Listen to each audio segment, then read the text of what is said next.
Hi friends, మనం ప్రస్తుతం కర్నూలు జగన్నాథ గట్టు మీద ఉన్నాం.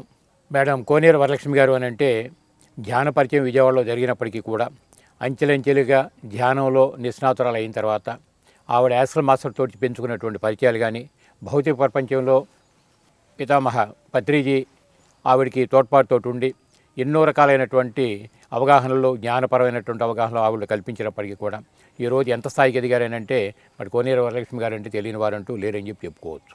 అలాగే ఆవిడికి పత్రిజీతోటి వారి ప్రయాణం గత ఎన్ని సంవత్సరాల నుంచి 50 సంవత్సరాల నుంచి ఏ విధంగా సాగింది, అప్పటికి ఇప్పటికీ పత్రిజీతో అంటి పెట్టుకోవటం వలన ఆవిడ ఎందుకని ఇన్ని సంవత్సరాల పాటు పత్రిజీతో పాటు కలిసి ఉన్నారు అనే విషయాలన్నీ కూడా వారి మాటలోనే మనం ఇప్పుడు తెలుసుకుందాం. నమస్తే మేడం గారు. నమస్కారం సార్. చెప్పండి మేడం, పత్రిజీతో మీ పరిచయం అయిపోయి దరిదాపుగా 10 సంవత్సరాలు అయిపోయింది. ఇన్ని సంవత్సరాల పాటు పత్రిజీల్లో ఏమి చూసి ఏ జ్ఞాన సంపద ఆయన ఉంది కాబట్టి ఇన్ని సంవత్సరాల పాటు వారితో పాటు మీరు సాంగత్యంలో ఉండి రాగలుగుతున్నారు? అది సవివరంగా మా పిఎంసి ప్రేక్షకులకు తెలియాల్సిందిగా కోరుతున్నాం మిమ్మల్ని. పితామహ పత్రిజీ, స్వర్ణమాల పత్రి మేడంకు, పిరమిడ్ మాస్టర్స్కు నా హృదయపూర్వక వందనములు. రైట్. ధ్యానానికి ముందు అందరము ఒకటే స్థితిలో ఉన్నాం, భౌతిక స్థితి. నేను, నా సంసారం, నా పిల్లలు, ధనము, సామాన్యమైన జీవితం నేను గడిపింది. ఓకే. నేను పుట్టింది కృష్ణా జిల్లా, పెరిగింది అక్కడే, వివాహము అక్కడే, ధ్యాన పరిచయము అక్కడే. రైట్.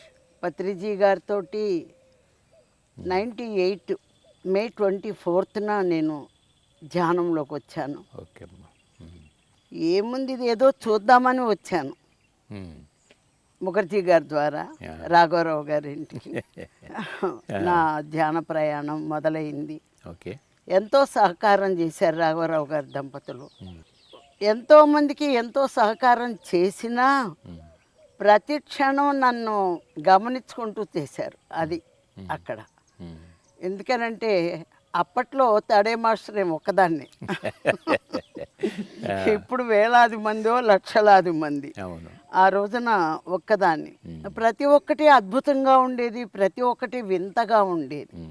మొట్టమొదట అసలు నన్ను నేను తెలుసుకోవడం అంటే ఏంటి అనేది నాకు అర్థం కాలేదు. ఎలా తెలుసుకుంటాం అని.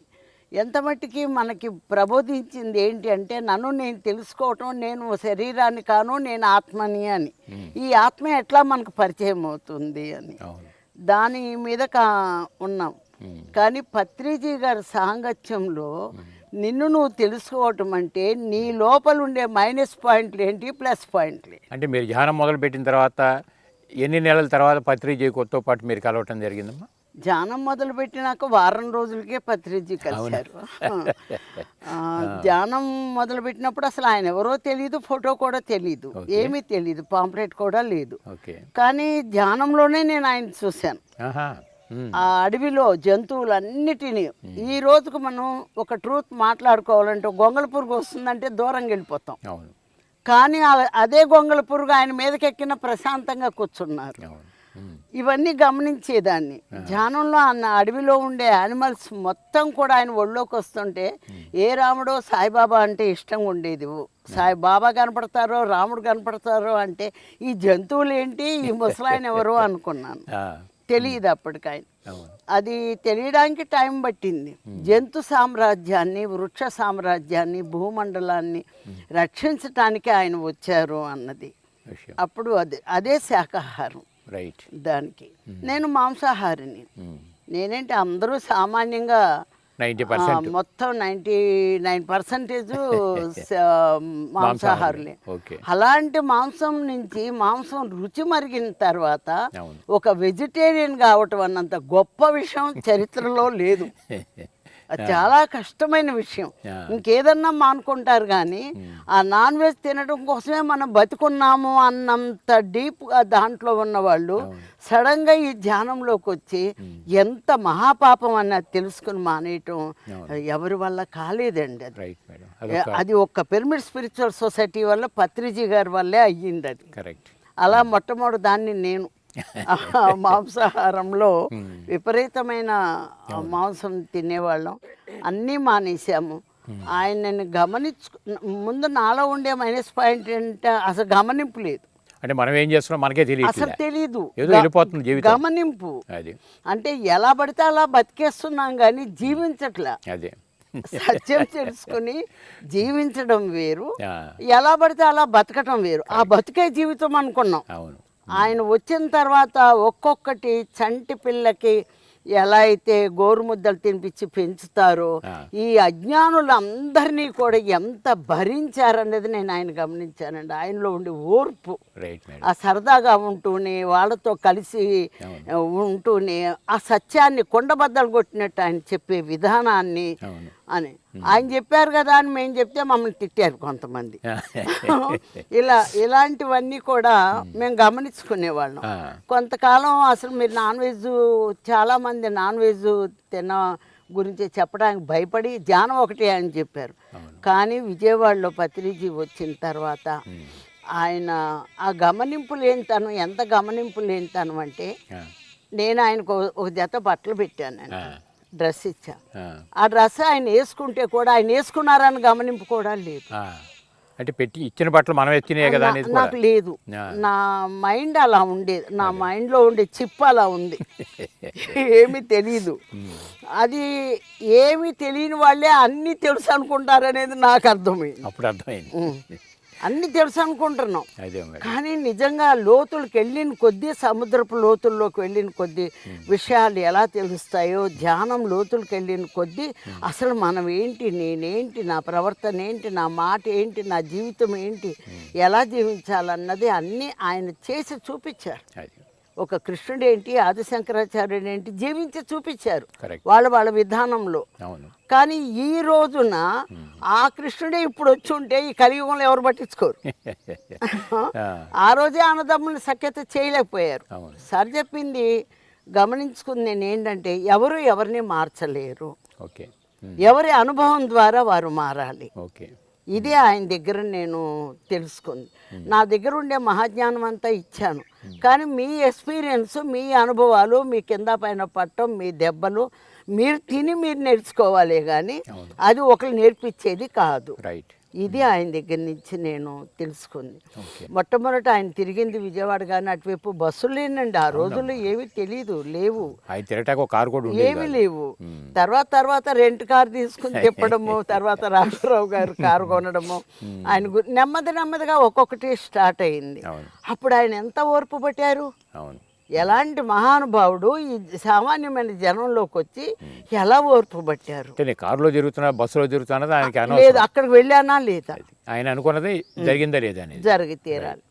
ఇలా ఆయన ఏసీ కంపార్ట్మెంట్ బుక్ చేస్తే ఇక్కడ మేము అందరం కూర్చుంటే అక్కడికి శివప్రసాద్ని పంపించి ఆయన వచ్చి ఇక్కడ కూర్చునేవారు.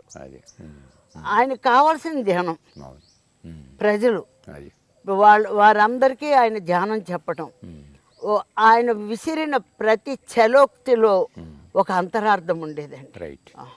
ఆయన పాడిన ప్రతి పాటలో ఒక అంతరార్థం ఉండేది.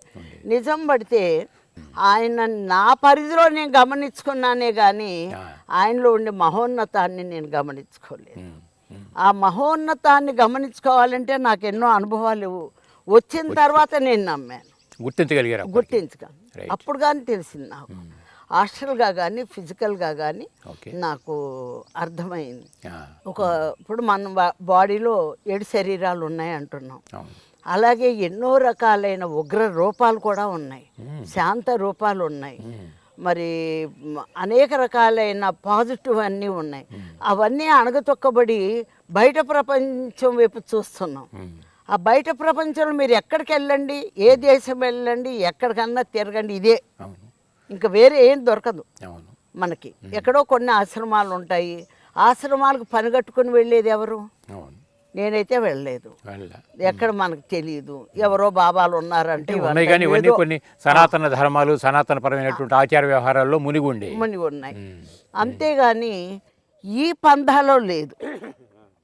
Technology, fast life, youth mind అంతా వేరు.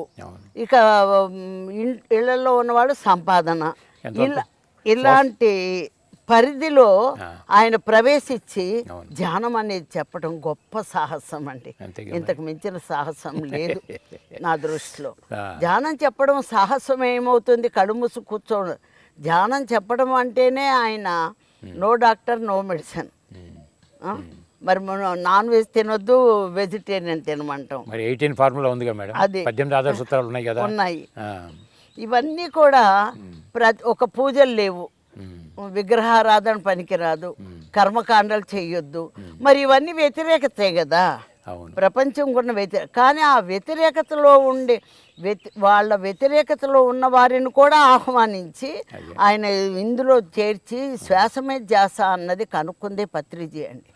అంటే ఇంత ఘంటాపదంగా ఎందుకు చెప్తున్నానంటే తపస్సు వేరు, శరీరాన్ని తప్పింపజేసుకునే తపస్సు, అలాగే ఒక్కొక్కరిని ప్రత్యక్షం చేసుకోవటం వేరు.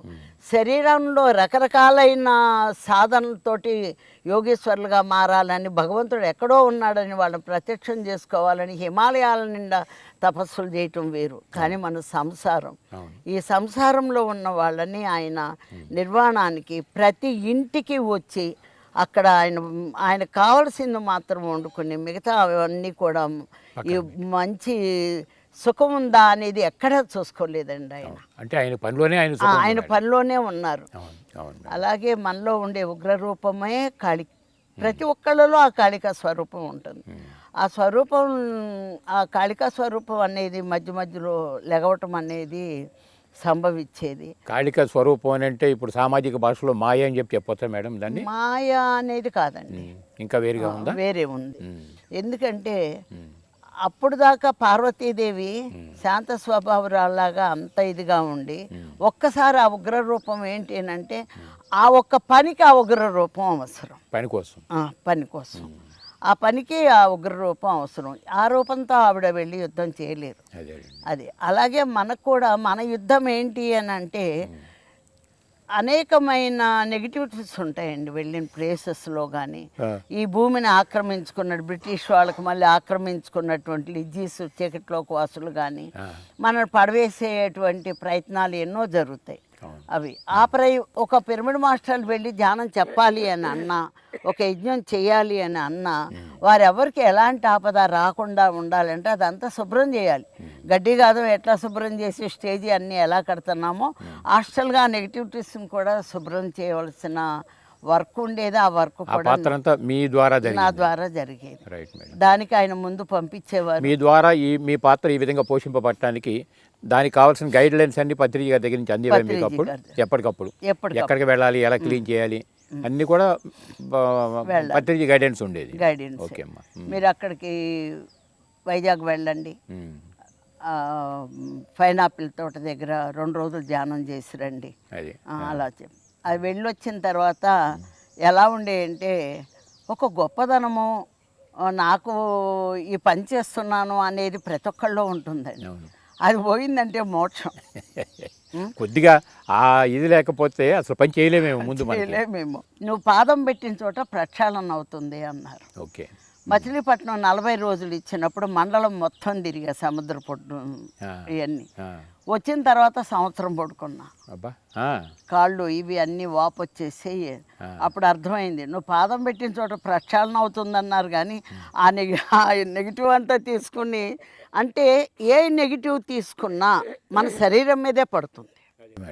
ఒక రోగము, ఒక బాధ, నొప్పి అన్నీ శరీరం మీద పడుతుంది. కాబట్టి నా శరీరం మీద పడి ఇక అలా రెస్ట్ తీసుకున్నాను. తర్వాత నో మెడిసిన్, రెస్ట్ తీసుకున్నాను. అవి ఆ రెస్ట్లోనే అది క్లియర్ అయిపోయేది. ఆ తర్వాత అర్థమైంది. ఆ తర్వాత లెవెల్స్ కూడా పెరిగినాయి. వాటిని ఎంత నెగిటివ్ అయినా ఒక అగ్నిలో పడేస్తే ఎలా దహించుపోతుందో ఈ అగ్నిలో పడి ఈ అగ్ని ముందు లేనిది తర్వాత ఎలా వచ్చిందంటే జ్ఞాన అగ్ని. జ్ఞానం ఎంత డెవలప్ అవుతుందో ఆ నెగిటివ్ని క్లీన్ చేసుకోవటం, నన్ను నేను క్లీన్ చేసుకోవటం, పరిసరాలు క్లీన్ చేసుకోవటం, ఇతరులను కూడా క్లీన్ చేసుకోవటం వచ్చేసింది. అట్లా డెవలప్ క్లీన్ చేయటం అంటే ఎట్లా మేడం? అంటే హీలింగ్ సిస్టమ్స్ అయినా లేకపోతే ఎట్లా? అనేది వీరరాఘవరావు గారు మిస్సెస్కి హీల్ చేయమన్నారు ఫస్ట్ టైం పత్రిజీ. అసలు మన సొసైటీలో హీలింగ్ చేయటం లేదు. అంటే హీలింగ్స్ అనేవి ఆధ్యాత్మిక ఎదుగుదలకు అడ్డం అని చెప్పని పత్రిక చెప్తుంటారు. అంటే ఒకళ్ళ కర్మను మనం తీసుకోవడం అందుకని చెప్పి వాళ్ళ కర్మను వాళ్ళని క్షయం చేసేలా ఆయన బుద్ధుడి దగ్గర నుంచి ఆయన పత్రిజీ దగ్గర దాకా ఉద్ధరేత ఆత్మానం అంటే నిన్ను నువ్వు ఉద్ధరించుకోవాలంటే నీ కర్మను నువ్వు క్షయం చేసుకోవాలని చెప్పారు. ఒకళ్ళు ఎవరు క్షయం అడుగు తినే వాళ్ళని కాదు మనం అన్నారు, నా కర్మ నువ్వు క్షయం చేయని. అది కానీ ఇది ఏంటంటే ప్రాణాపాయం సంభవించినప్పుడు శరీరం పూర్తిగా ఇదైపోయినప్పుడు వాళ్ళని నిలబెట్టవలసిన బాధ్యత పత్రిజీ గారికి ఉంది. ఎంతో మందిని నిలబెడుతున్నారు. అంటే అటువంటి వాళ్ళు మన మూమెంట్కి ఉపయోగపడతారు అనుకున్నప్పుడు, అంటే లోక కళ్యాణకారకులు అయినప్పుడు వాళ్ళు మన మూమెంట్కి ఉపయోగపడతారన్నప్పుడు కొద్దిగా ఒక చేయి అందించేవారు. రైట్. అది వాకింగ్ సిస్టమ్ కూడా ఉంటుందండి, దానికి కూడా దేహం సరిగ్గా ఉండాలి. అందుకని చెప్పి ఆయన ఒకసారి మారం శివప్రసాద్ గారికి మేడం గారికి మాత్రం దగ్గరుండి హీలింగ్ చేయించారు. అంతే, కొద్దిసేపు. ఆ తర్వాత ఒక సంవత్సరం 2 సంవత్సరాలు నాకు హీలింగ్ ప్రాసెస్ ఉండేదండి. ఏమీ లేదు, ఇలా కూర్చొని మాట్లాడుతా ఉన్న కడుపులో నొప్పి వచ్చిందంటే అవునా అని ఇలా అంటే చాలు అది ఇటు వచ్చేది, అది మీకు ట్రాన్స్ఫర్ అయ్యేది వచ్చేదండి. అందుకని నేను చాలా జాగ్రత్తగా ఉండేదాన్ని. ఎవరన్నా ఇట్లా వచ్చిందంటే ధ్యానం చేసుకోపో అనేదాన్ని, కానీ నేను అక్కడ దయాకరుణ చూపించలే. అది ఎప్పుడైతే నాకు దృష్టి అటు వెళ్ళిందో అది ఇటు రిసీవ్ అవుతుంది. ఎత్తు మీద నీరు ఉంటే పల్లంలోకి వచ్చినట్టు ఆటోమేటిక్గానే వచ్చేస్తుందండి, మనం చెయ్యక్కర్లా. అది అలా చాలా మట్టుకి మన ఇప్పుడు పత్రికారు ఆరాలో ఉన్నప్పుడు మనకి ఏమన్నా తెలుస్తుందా అండి? అది ప్రతి ఒక్క మెడిటేటర్కి తెలుసు. అన్నీ మర్చిపోతాం, అసలు మైండ్ ఎంటీ అయిపోతుంది. అక్కడ ఒక ఆనందము, ఆయన ఏం చెప్తారా అన్నది తప్ప మనకు ఇంకొకటి లేదు, ఇంకో దృష్టి ఉండదు. అదే విధంగా మనం బయట ఎందుకు ఉండలేకపోతున్నాం? ఆయన ఆరాలో ఉన్నప్పుడు మనం ఎంత ఫ్రెష్ గా ఉంటామో బయటకు వచ్చినప్పుడు కూడా అదే కావాలి మనకి. దానికి ఉదాహరణ ఏంటంటే ధ్యానాంధ్రప్రదేశ్ పుస్తకాలన్నీ అప్పుడు ఇంత కట్ట వచ్చినాయి నా దగ్గర. ఇవన్నీ ఏం చేయాలి, చాలా మందికి ఇచ్చేసా. ఎలా కాదని పత్రిజీ ఏం చెప్పారు అవి మాత్రం కట్ చేసి మిగతావి తీసి అదంతా ఒక బుక్ చేశానండి. అప్పుడు సార్ అన్నారు, మేడం పత్రిజీగా నేను చెప్తున్నాను, నేను చెప్పిన తర్వాత పక్కన విని ఆచరించుకునేవాడు పిరమిడ్ మాస్టర్ కాదా? ఆ మాస్టర్ యొక్క చిన్న అనుభవం కూడా గ్రేటేగా, అయ్యేందుకు తీసేశారు. అంటే ఇంకా మనలో భేదభావాలు ఉన్నాయి, ఆయన ఏదో ఎక్కువ వీళ్ళేదో తక్కువ అనేది. ఎక్కువ తక్కువ అని కాదండి, ఆయన చెప్పిన కాన్సెప్ట్లన్నీ కలిపి చేద్దాము అని ఒక ఉద్దేశం. జ్ఞానాన్ని ప్రతీక ఆయన కాబట్టి అంతవరకు అదే అని ఉద్దేశం. కానీ ఎంతో మంది వారు ఎంత ధ్యానం చేసి ఎన్ని జన్మలెత్తే అవధూతలు, కాన్సెప్ట్లు, హిమాలయాలు, యోగులు, యోగేశ్వరులు. ఇందులోనండి ఆశంకరాచార్య గారు చెప్పారు, అద్వైతము, ద్వైతము, విశిష్టాద్వైతము, ద్వితీయాంకము, తృతీయాంకము, మాస్టర్ ఆఫ్ క్వాలిటీ. ఈ 7వ పరిధిలో ఉన్నాడు పిరమిడ్ మాస్టర్. ఇక ఆయన్ని దగ్గర ఎన్ని విద్యలు ఉన్నాయి అన్నది శిష్యుడు సిద్ధంగా ఉంటే గురువు ఎప్పుడూ ముందే వచ్చి చెప్పడానికి రెడీగా ఉంటారు. సపరేట్గా ఆయన చెప్పింది ఏమీ లేదండి. ఆయనలో ఉండే ముఖ్యమైన వాళ్ళకి ఏదో చెప్పటం, మిగతా వారికి అది చెప్పటం కాదండి. స్టేజీ మీదే కుండబద్దలు కొట్టినట్టు అన్ని వివరంగా చెప్పారు. అంటే అందుకున్న వాళ్ళు అందుకున్న వాళ్ళు అందుకుంటున్నారు, లేని వాళ్ళు లేదు. అది వాళ్ళ ఇష్టం. స్టూడెంట్స్ అందరం స్టూడెంట్స్మే, ఓ పక్క పని చేస్తున్నాము, ఓ పక్క నేర్చుకుంటున్నాము. అలా ఆయన ఎంత ఇదిగా ఒక మాట చెప్పారు అంటే దాన్ని అర్థం చేసుకుని మళ్ళీ దాన్ని డీకోడ్ చేసుకుని దీన్ని మనం ఎలా జీవించగలగాలి, ఇది ఏమిటి అన్న దాంట్లో నేను కింద పైన పడ్డాను, తిప్పలు పడ్డాను. ఆ తిప్పలు పడిన తర్వాత కానీ నాకు సత్యం అర్థం కాల. కొన్ని ఇలా కాదు ఇది అని ఆయన చెప్పలా. ఎందుకని ఇలా కాదు అంటే అది ఆగిపోతాము, ఇది అంటే అటు ఫాలో అవుతాము. ఇక నాకు అనుభవం ఉండదు, అందుకే అనుభవమే దైవము అన్నారు. ఈ భూమి మీద జీవించడం ప్రతిదీ ఎక్స్పీరియన్స్ పొందడానికే ఈ బాడీ తీసుకుని వచ్చాం. అంతేగా మరి. ఆ థాట్ రావడం ఎంత గొప్ప విషయం అండి. ఇక్కడ మనం కొన్ని ఏర్పరచుకుని ఇలా ఉంటే కరెక్ట్, ఇలా ఉంటే రాంగ్ అని డిసైడ్. కానీ ప్రతిదీ ఒక అనుభవము అన్నది కృష్ణుడి దగ్గర నుంచి చెప్తున్నా. ఆ అనుభవాన్ని ఆయన ఒక ధ్యానంలో కళ్ళు మూసు కూర్చోబెట్టి ఏ ఏ రకంగా ఉంటే ఆ అనుభవం రాదు. ఒక దగ్గరకు వచ్చి ఆగిపోతున్నాం. శబ్దం, ఓం, ఉచ్చారణ, మంత్రము, వేదము ఇవన్నీ కూడా ఒక దగ్గరకు వచ్చి ఆగిపోతున్నాం.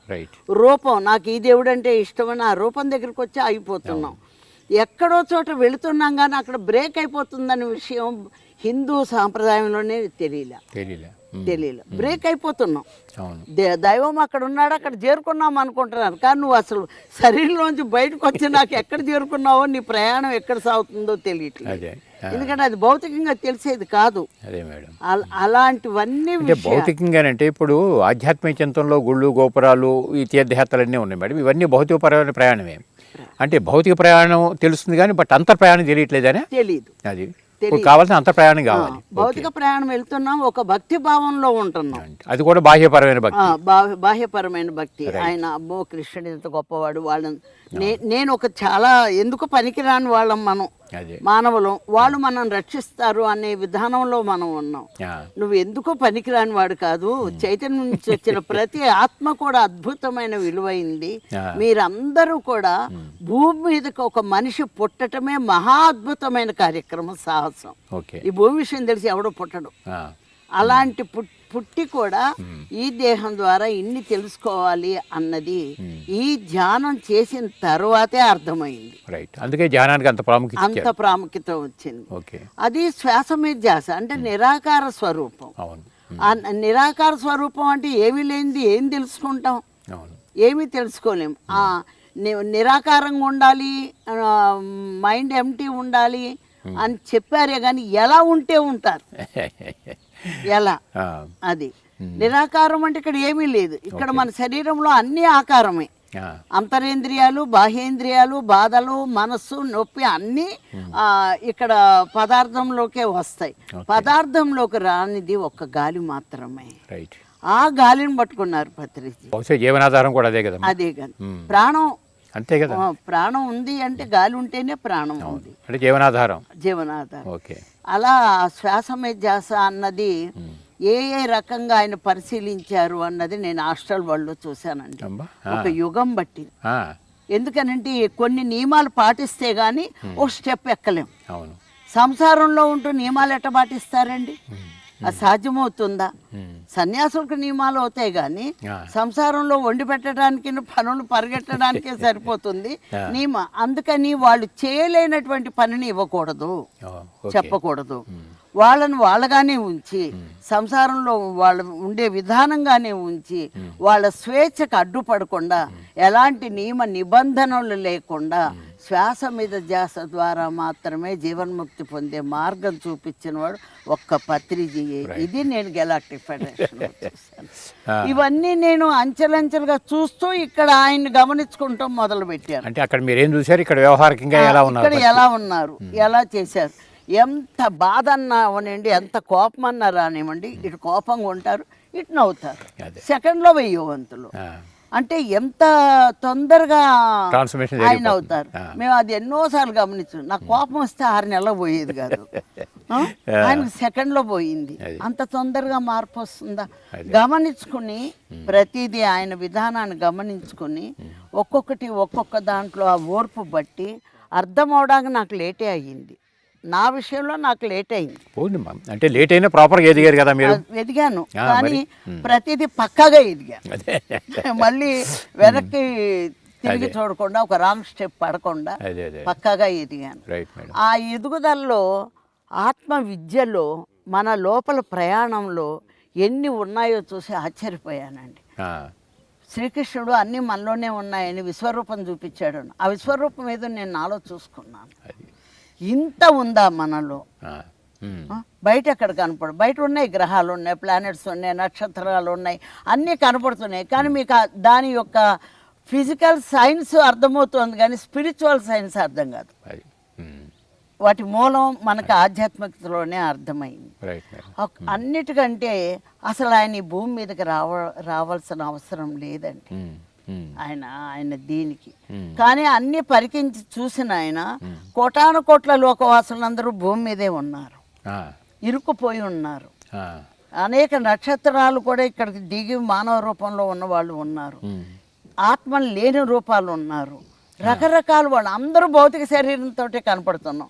కానీ వారు ఎవరు అన్నది చూడగలిగింది పత్రిజీ ఒక్కరు. అంటే వారు ఎవరు ఎక్కడెక్కడి నుంచి వచ్చారు, వారెవరు, వాళ్ళ ఒక్క మనిషిని పట్టుకోవటానికి ఆయన అమెరికా వెళ్ళారు. ఒక్క సత్యవాదిని పట్టుకోవటానికి నేను ఎక్కడికైనా వెళ్తాను అన్నారు. నేను వెళ్ళగలనా అనుకున్నా. ప్రతిదీ ఇట్లా క్రోడీకరించుకునేదాన్ని. అలా ఆయన్ని గమనింపులో ఆయన విధానం తెలిసినప్పుడు యజ్ఞం అప్పచెప్పారు. ఏం చేస్తాం యజ్ఞం, మాకేం తెలుసు, రూపాయి అడుక్కోవడం తెలియదు మనకు, అప్పుడు అభిమానం. కానీ అంచెల దగ్గరుండి ఒక యజ్ఞం చేయించారు. ఆ యజ్ఞం చేయించినప్పుడు నేను క్వశ్చన్ అడిగాను ఆయన, ఎందుకంటే నాకు ఇక్కడ ఎక్స్పీరియన్స్ వస్తున్నాయి. ఎక్స్పీరియన్స్ రావడం వేరండి, ఇక్కడ జీవించే విధానం వచ్చేదానికి వేరవుతుంది. నిర్వహణ బాధ్యతలు ఉంటాయి కదా, అది ఇంప్లిమెంటేషన్ చేయాలంటే ఎలా, ఒక అనుభవం వచ్చినప్పుడు ఎన్నో నాకు ఇంట్లోనూ అడ్డంకులు బయట అడ్డంకులు కూడా వచ్చినాయి. నువ్వు ఒక స్త్రీ అయి ఉండి నీకేం మాట్లాడటం చేత కాదు, బయటకు వెళ్ళడం చేత కాదు, నువ్వేంటి యజ్ఞం చేసేదని ఇంట్లో మా వారు కోపడేవారు. కానీ ఆయనేమో మీరు చెయ్యాలని, అసలు దీనికి కారణం ఏంటని ఓ రోజు కూర్చున్నా. అప్పుడు చూపించారు, స్త్రీ శక్తి అన్నారు కానీ పురుషుడు శక్తి అన్నారు. ఇక్కడ అంత శివుడు పక్కన పెట్టుకుని పార్వతీదేవి ఎందుకు యుద్ధానికి వెళ్ళింది? ఇక్కడ స్త్రీ అనేది శక్తిగా మహాశక్తిగా మారిందంటే దాన్ని అడ్డుకునే వాళ్ళు ఎవరు ఉండరు. ఎందుకంటే ఆ ఇన్స్ట్రుమెంట్ అలాంటిది. ఆ స్త్రీ దేహంలో ఉండే అణువులు కానీ లోకాలు కానీ జ్ఞానం కానీ, పైన దేహం ఏమో బలహీనంగా ఉండొచ్చు కానీ లోపలేమో విపరీతమైన శక్తి. ఆ శక్తి బయటకు వచ్చిందంటే విశ్వమే ఆపలేదు. అలాంటి శక్తి స్వరూపిణి అన్నారు. ఇవన్నీ ఒక వర్డ్ వచ్చిందంటే దాని వెనకమాల ఎంతో అంతరార్థం ఉంటుంది. ఎంతో మంది ప్రతి చోట పిరమిడ్ మాస్టర్స్ రెడీ అయి ఉన్నారండి. ఏది చేసినా ఆయన ముందు విజయవాడలోనే మొదలు పెట్టారు, మొత్తం విజయవాడలోనే మొదలు పెట్టారు. అక్కడి నుంచి ఎందుకు మొదలు పెట్టారంటే నాకు భూమండలం మొత్తం కనిపించి, భూమండలంలో ఇండియా మ్యాప్ కనిపించి, ఇండియాలో ఆంధ్రప్రదేశ్ కనిపించి, ఆ తర్వాత మీ ఇల్లు కనిపించింది. స్టార్టింగ్ నాకు వచ్చాను pyramid house madam, pyramid house, sorry sir, pyramid house కనిపించింది. స్టార్ట్ చేసిందే మీరు కాబట్టి అక్కడ. అక్కడి నుంచే అన్ని మొదలైనవి. 2 రోజులు వర్క్షాపులు మొదలైనవి, మరి 3 రోజులు బుద్ధ పౌర్ణమి మొదలైంది.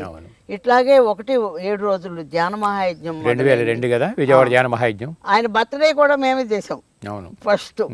అప్పుడు స్టార్టింగ్ అందరు బర్త్డే ఏంటి అన్నారు, ఎప్పుడో ఉన్న కృష్ణ జయంతి చేసుకుంటున్నారు, ఇంత మహాగురువు బర్త్డే ఏముందో, కేక్ కోసి సమోసాలు మనమే తింటాం, ఆయన పేరు చెప్పుకుని నేను మొదలు పెట్టాం. ప్రతిదీ నాద ధ్యాన యజ్ఞం కూడా అక్కడే మొదలు పెట్టాం.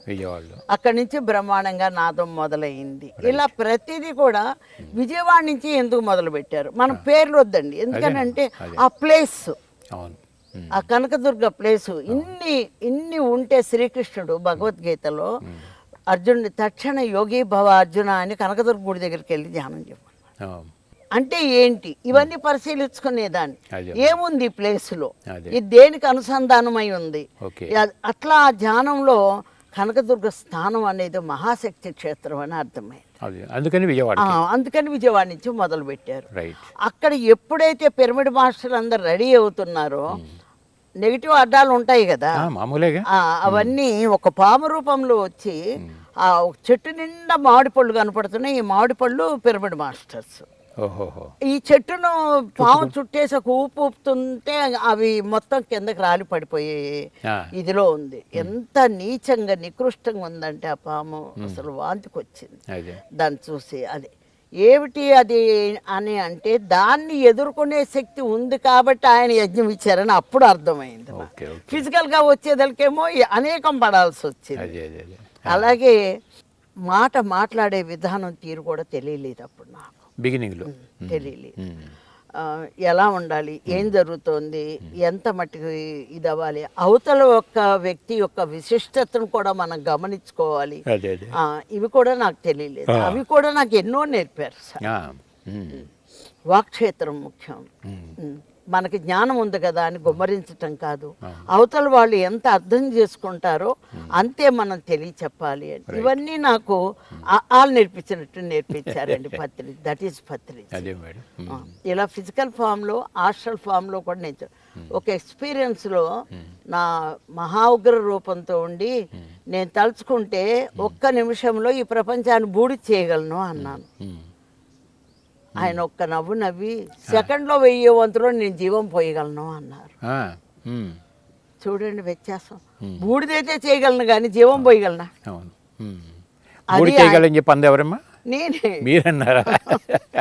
నా లోపల ఉండే ఉగ్ర రూపం బయటకు వచ్చి ఎప్పుడు పోరాటమే. ఏంటో ఈవిడ ఎప్పుడు ఇక్కడ అక్కడ కూడా పోరాడుతుందన్నారు, నాకు అర్థం కాల. కానీ ధ్యానంలో కూర్చున్నప్పుడు తెలుస్తుంది ఆ పోరాటం ఏంటి అనేది. పోరాటం ఓకే కానీ ఎప్పుడు పోరాడాలి, ఎప్పుడు పోరాడకూడదు, ఎక్కడ అవసరమో ఎక్కడ అనవసరం, అది ఇవన్నీ కూడా ఈ ధ్యానంలోకి వచ్చి సార్ హాస్టల్గాను నాకు ఫిజికల్గాను అన్నీ తెలియజెప్తేనే నేను నేర్చుకున్నాను. నా విషయంలో మాత్రం ఎందుకంటే అప్పుడు విజయవాడ బాగా వచ్చేవారు, గుంటూరు కానీ ఖమ్మం కానీ.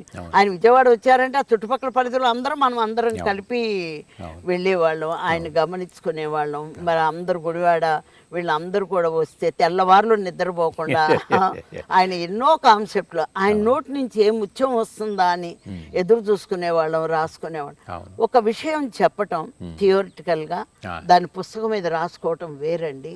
అది అర్థమయ్యేదానికి సంవత్సరం పట్టచ్చు, 2 ఏళ్ళు పట్టచ్చు.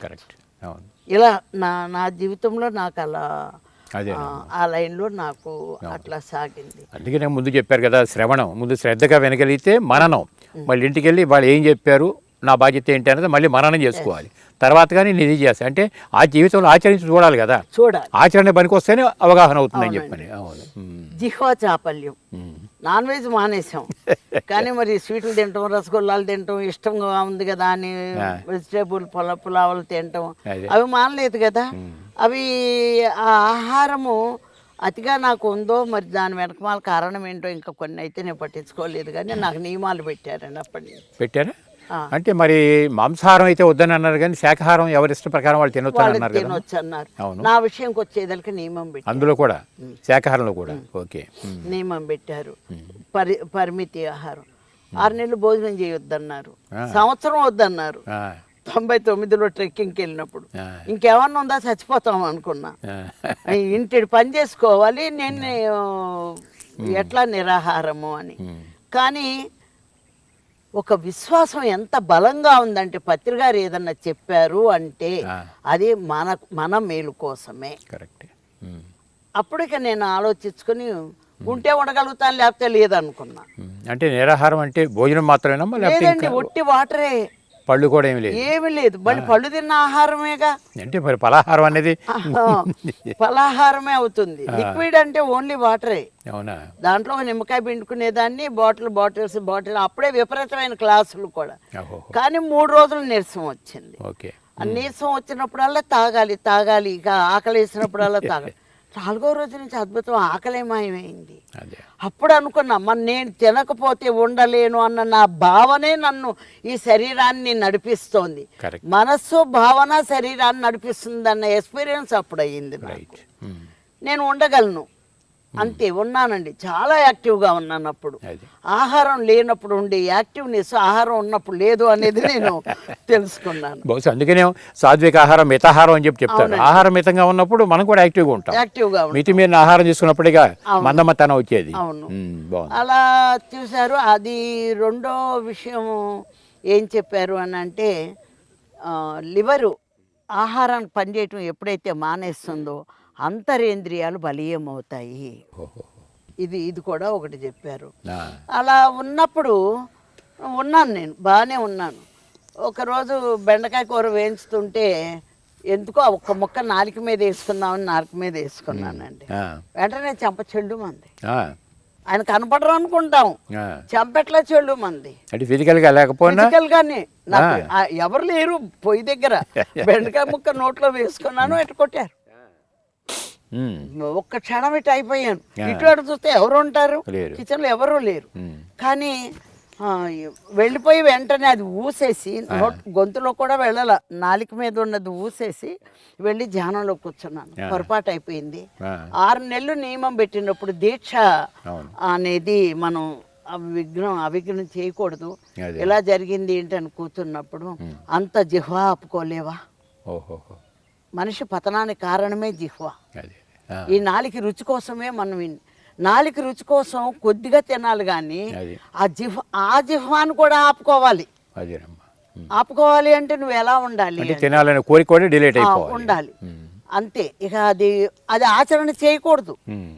ఒకవేళ భావంలో ఉన్నా నువ్వు వెంటనే ఆచరణ చేసావు, చేయకూడదు అని. అప్పుడు అది అయిపోయింది. మళ్ళీ అదే ఇంకొకడు ఇంటికి చుట్టాలు వచ్చారు, గబగబా వండుతున్నాను. మా ఇల్లు చివరికి ఉండేది, ఆ పక్క ఇల్లు ఉండేవి కావు. అది వండుతుంటే ఉప్పేసానో లేదో నాకు అర్థం కాలేదు. ఇప్పుడు నేనేం చేయాలి? ఫిజికల్ ధర్మం. అటు హాస్టల్గా ఆయన అలా చెప్పారు, ఇటు మాటగా ఇలా చెప్పారు. ఇప్పుడు చుట్టాలు వచ్చారు, ఇప్పుడు ఏది ధర్మం?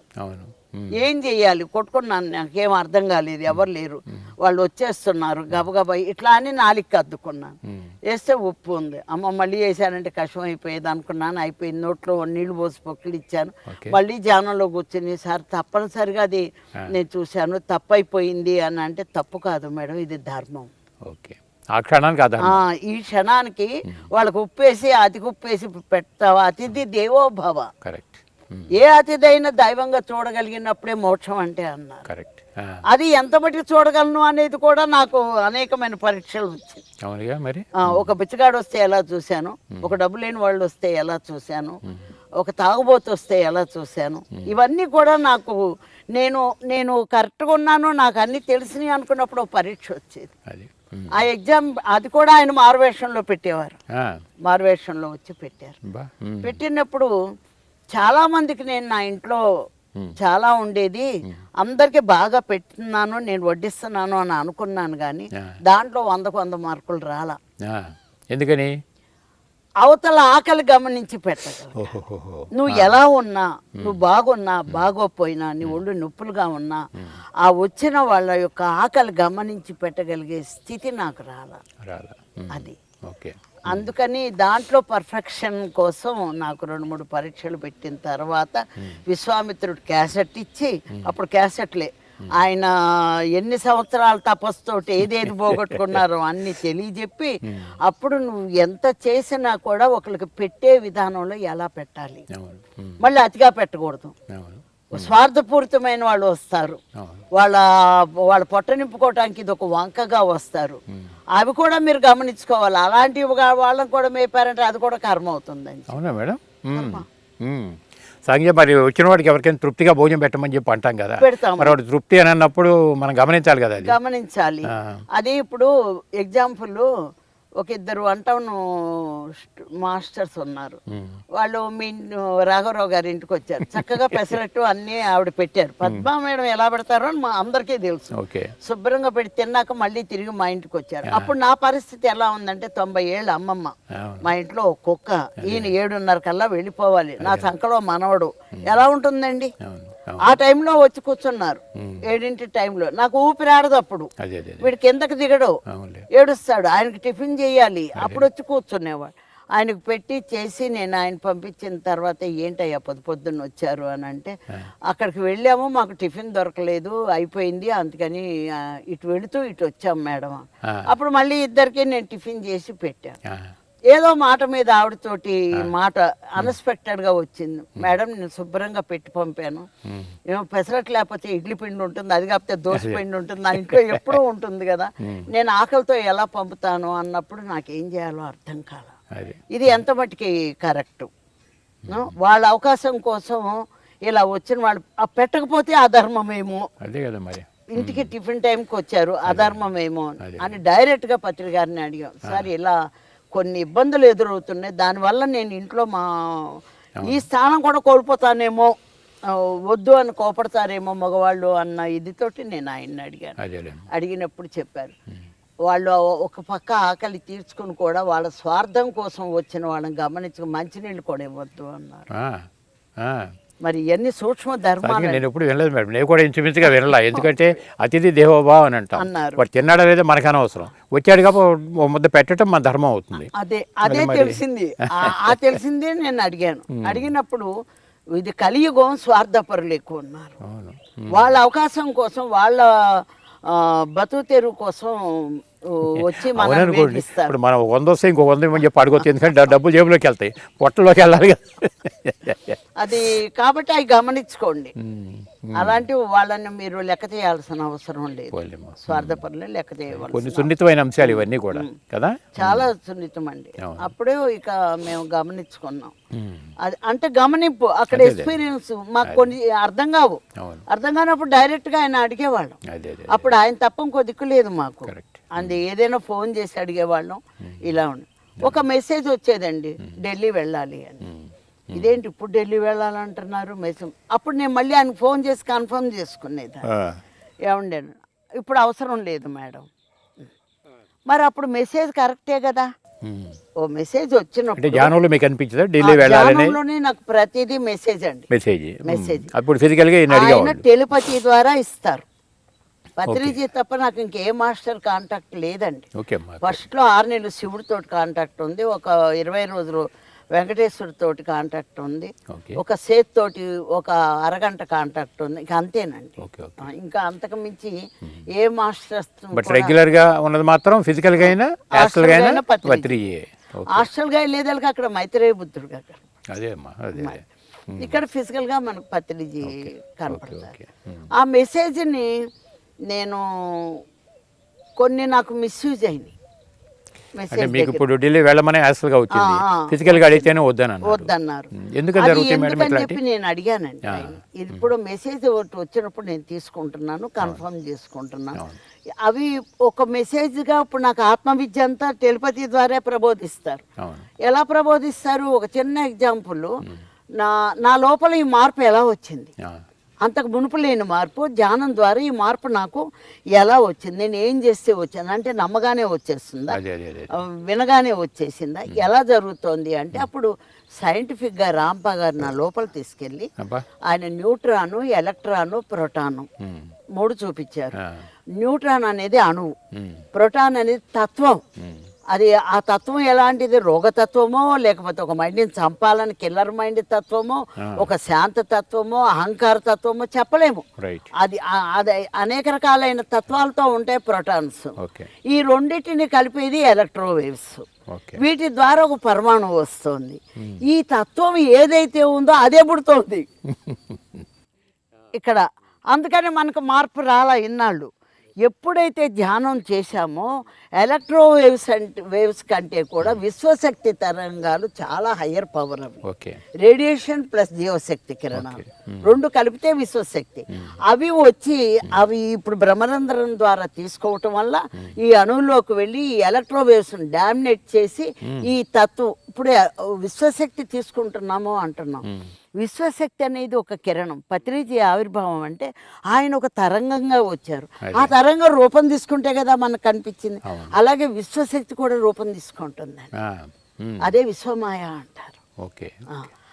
ఆ విశ్వశక్తి లోపలికి వెళ్ళి నాడీమండలం శుద్ధి చేస్తుంది అంటే దానికి ఏమి తెలియకుండా ఎలా శుద్ధి చేస్తుంది చెప్పండి? అన్నీ తెలిసిన జ్ఞానం అది విశ్వశక్తి. ఆ విశ్వశక్తి ఇందులో ఉండే ఈ సరికానిది ఏంటి, ప్రోటాన్లో ఉండే సరికాని దాన్ని శుభ్రం చేస్తుందండి. శుభ్రం చేసినప్పుడు అప్పుడు న్యూ ఎనర్జీ. ఈ న్యూ ఎనర్జీ తోటి ఈ రెండిటి యొక్క కలిగితోటి ఒక అద్భుతమైనటువంటి పరమాణువు ఉద్భవిస్తుంది. అప్పుడు మనలో మార్పు వస్తుంది. బాగుంది మేడం. మొత్తానికి పత్రి గారు, నేను ఒక ఆధ్యాత్మిక శాస్త్రవేత్తని అన్నదానికి మీకు కూడా శరీరం మీద శాస్త్రపరమైనటువంటి అధ్యయనం పూర్తిగా ఏర్పరిచారు దీని ద్వారా. అసలు అణువులు ఏంటి, ప్రోటాన్లు ఏమిటి, పరమాణువులు అసలు ఎంత అద్భుతం అంటే ఎంత విందంటే మనలో ఎంత చెత్త ఉంది చూసుకున్నాను, ఎంత విలువై ఉన్నాయి అంటే జనరల్గా భౌతిక ప్రపంచం అంతా కూడా ఆధ్యాత్మికత అనగానే గుళ్ళు గోపురాలు దండం పెట్టి కోరికలు కోరుకుంటాం వరకే పరిమితం అయి ఉన్నారు తప్ప అది మించి ఆధ్యాత్మికత అనేది ఒక శాస్త్ర పరిజ్ఞానం అని కానీ స్పిరిచువాలిటీ కూడా ఒక సైన్స్ అని కానీ తెలుసుకునే స్థాయి కావాలి ఇక్కడ.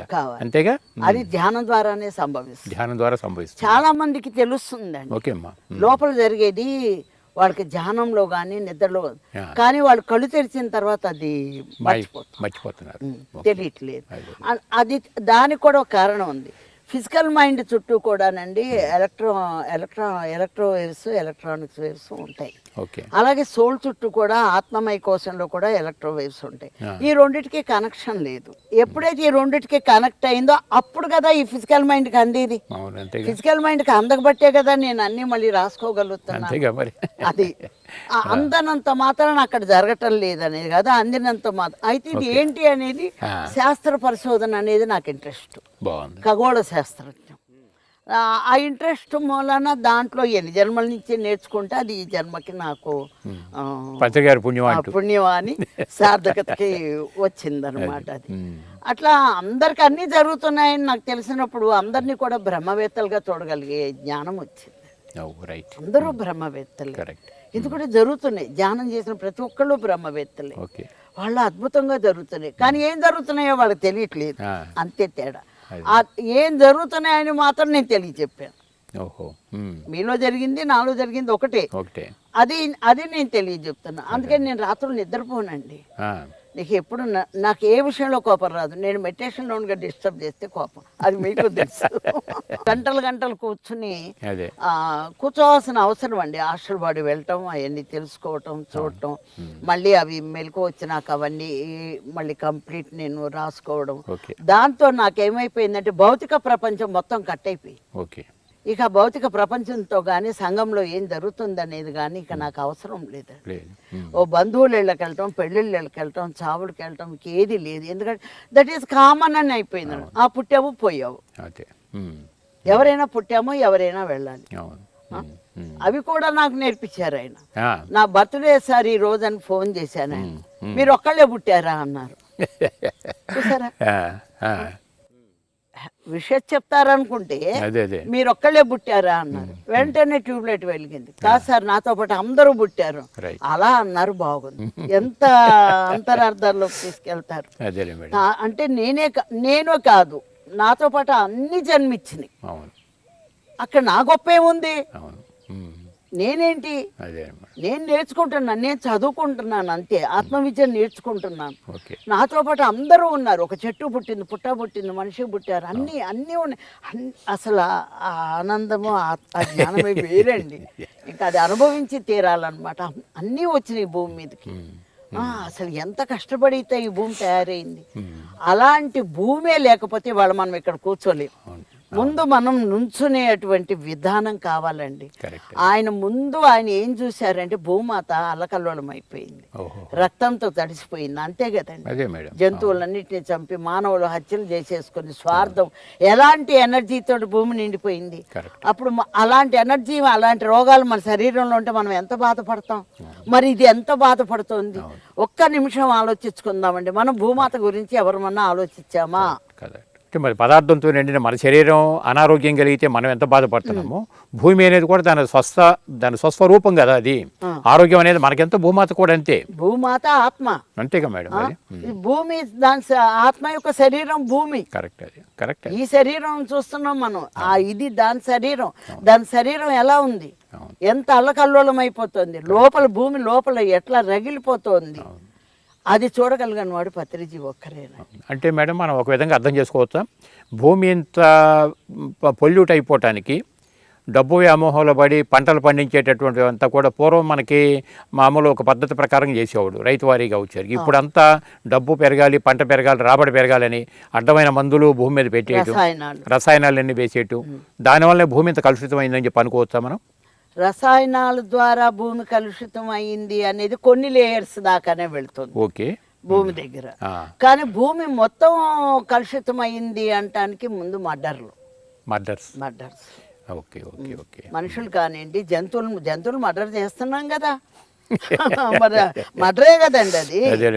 జంతువును వండు తింటున్నావు అంటున్నావు కానీ మర్డర్ చేసి తింటున్నాము, ఒక శవం తింటున్నాము అని ఎవరైనా ఎప్పుడైనా ఆలోచన? అంటే మనిషి చంపితే మర్డర్ అన్నారు, జంతువులను చంపితే అది మర్డర్ అంటలేదు. అంటే ఒక విధంగా చెప్పాలంటే భూప్రపంచం మొత్తం మీద మానవుడికి ఆహారం పేరు మీద ఎన్ని లక్షల కోట్ల మూగజీవాలు బలైపోతున్నాయో తెలియదు కదా. మరి అంతా కూడా ఎక్కడో సముద్రంలో ఉండే చేపలను కూడా లాక్కొచ్చి తింటలేదా టెక్నాలజీ ద్వారా? మరి ఎక్కడో అడవుల్లో ఉండే జంతువులన్నింటినీ చంపి తింటలేదా? పెంచి మరీ చంపుకొని తింటలేదా? తినడానికి మన ఆహారానికి పళ్ళు ఉన్నాయి ఇవి ఉన్నాయి అనేది మర్చిపోయి ఎప్పుడైతే ఒక మాంసభరితమైనటువంటి మనం ఇంకో మాంసాన్ని తింటాం అనేది మానవుడు ఎలా అవుతుంది? అదే మేడం, ఒక జంతు జన్మలో ఎన్ని నేర్చుకుంటాము, పక్షి జన్మలో ఎన్ని నేర్చుకుంటాం అన్నది నేను అవి కూడా వాటిలోకి వెళ్ళి చూసా. ఎంత గొప్ప తేడా ఉంది. అన్ని సహజంగా బతుకుతున్నాయండి, ఒక మానవుడే న్యాచురల్గా లేము. బహుశా మానవుడి అంటే ఇంకోటి అనుకోవచ్చు మేడం. ఇప్పుడు సముద్రంలో బయట అడవుల్లో తిరిగేటటువంటి జంతువుల్లో సాధు జంతువులు ఉన్నాయి, క్రూర జంతువులు ఉన్నాయి కదా. ఇప్పుడు జింకలు, దుప్పిలు, ఈ లేళ్ళు ఇటువంటివన్నీ సాధు జంతువులుగా ఉంటాయి ఏనుగుతో సహా. మరి క్రూర జంతువులు అనేసరికల్లా పులులు, సింహాలు అంటాం. అయితే మనం పులి, సింహం కూడా స్వజాతిని చంపే పరిస్థితి ఎక్కడా లేదు. ఒక పులిని ఇంకో పులి చంపదు, సింహం ఇంకో సింహాన్ని చంపదు. కానీ మానవుడు ఇంకో తోటి మానవుడు అంటే స్వజాతి కదా ఇది. మరి మానవుడిని ఇంకో మానవుడిగా చంపటం అనేది బహుశా అడవుల్లో ఉండే క్రూర జంతువుల కంటే హీనమైన పరిస్థితి కదా ఇది. మరి అంటే మానవుడి యొక్క ఆలోచన విధానం ఎంత కలుషితం అయిపోయింది, ఎంత పొల్యూట్ అయిపోయింది. ఈ పొల్యూట్ అయిపోయినటువంటి థాట్స్ అన్నీ కూడా మరి భూమాత కూడా వర్తిస్తాయి, అవి వెళ్ళిపోతాయి. వెళ్ళిపోతాయి, మన ఆలోచనలు అన్నీ వెళ్ళిపోతాయి, మన జీవం అంతా వెళ్ళిపోతుంది. ఇక్కడ సస్యశ్యామ చక్కటి చెట్లు ఉంటే అందంగా ఉన్నాయి, ఎండిపోయినవి ఉంటే ఏముంటాయి? అలాగే అది యూనివర్సల్ ప్రణాళికలో భూమి పతనం అయిపోయింది, అనారోగ్యవంతురాలు అయిపోయింది, ఏమీ లేదు. దీన్ని మళ్ళీ ముంచేద్దామన్నారు, మళ్ళీ ముంచితే మళ్ళీ ఏం ఉపయోగం, అంతా చచ్చిపోతాయి, మళ్ళీ ఒక యుగం పడుతుంది. మళ్ళీ ఎవరైతే ఏ భావంతో ఉన్నారో వాళ్ళే చనిపోతున్నారు, వాళ్ళు ఈ భావనాలోకానికి వెళ్తున్నారు. ఇది మళ్ళీ పరిశుద్ధమైనాక మళ్ళీ ఇక్కడికి వస్తుంది, ఉపయోగం ఏముంది చెప్పండి? అందుకని ఇది చాలా పెద్ద ప్రణాళిక మీద ఆయన ముందు భూమాతను రక్షించాలి అంటే జంతు సామ్రాజ్యాన్ని రక్షించాలి, జంతు సామ్రాజ్యాన్ని రక్షించాలి, సముద్ర జీవులను రక్షించాలి, అడవులను రక్షించాలి. ఈ మూడింటిని రక్షించాలంటే మనిషికి ధ్యానం కావాలి. ఇక్కడ ఒక చిన్న సందర్భం గుర్తొస్తుంది మేడం.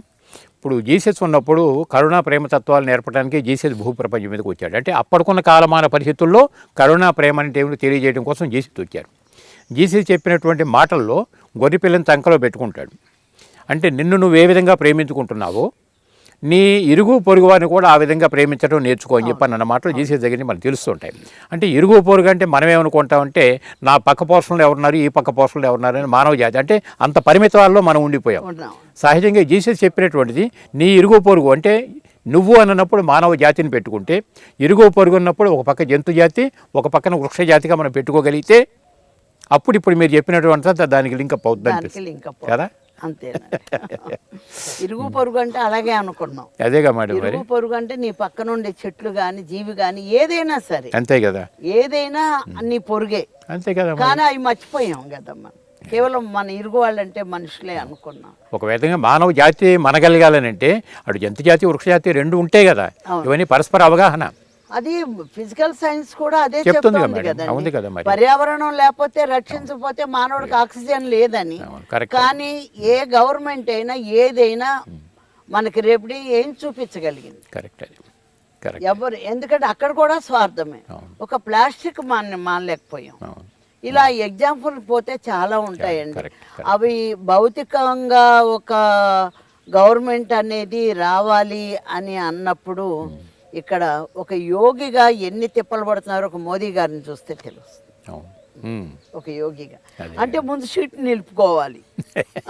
ఎంత యోగేశ్వర తత్వం ఉన్నా, ఎంత హిమాలయాలను ధ్యానం చేసినా మళ్ళీ ఇక్కడికి వచ్చేదలికి మళ్ళీ ప్రాపంచకంలో మన చుట్టూ ఉన్న వాళ్ళని బట్టి మళ్ళీ మనం నడుచు తప్పదుగా మేడం, తప్పదు. మరి కూర్చొని ఆలుకోవాలి బాగుంటేనే కూర్చోడానికి వీలు, అందువల్ల అటు చక్క పెట్టుకోవాలి. అది ఒక్కసారి చెప్పినా ప్రజానీకం ఒప్పుకోరు, ఆవులు కొయ్యొద్దంటే ఒప్పుకోరు. ఇది కానీ నెమ్మదిగా ఆయన నాన్ వెజ్ మానిపించుకుంటూ వస్తున్నారు. మొన్న ఒక గిరిజన యువత, ఒక ఆవిడ పేరేంటో తెలియదండి, ఎందుకంటే వార్తలు చూడడం ఎక్కువ. మన ప్రైమ్ మినిస్టర్ ఏదో రాష్ట్రపతి ఆవిడ రావటమే ఇప్పుడు ఇక్కడ ఏది ఫుడ్ వండినా ఎగ్గు కూడా పెడతానికి వీలు లేదని చూసారా మార్పు. ఒక మార్పు రావడము అంటే ఒకరు వచ్చి చెప్పడం కాదండి, ఒకరు అందులోకి వచ్చి చెప్పగలిగేటువంటి పర్యావరణాన్ని ఏర్పరచాలి.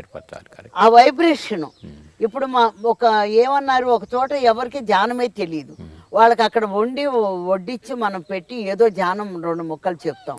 కానీ ఏదైతే నువ్వు నాన్ వెజ్ మానేసావో, ఏదైతే పరిశుద్ధం అయిపోయావో, ఈ చేత్తో వండిన ఆహారం కూడా వాళ్ళకి ఎనర్జీ వెళ్ళి వాళ్ళకి మార్పు. అంతేగా, అంటే మన భావాన్ని బట్టి, వంట చేసేవాడి భావాన్ని బట్టి ఆహారంలో ఉంటాయి. అది పత్రి గారి దగ్గర నేను గమనించాను. ఆయన ఏది వండినా అంత కమ్మగా ఎందుకు ఉంటుంది? అదే నేను తిరగమాదేస్తే ఎందుకు రాలేదు?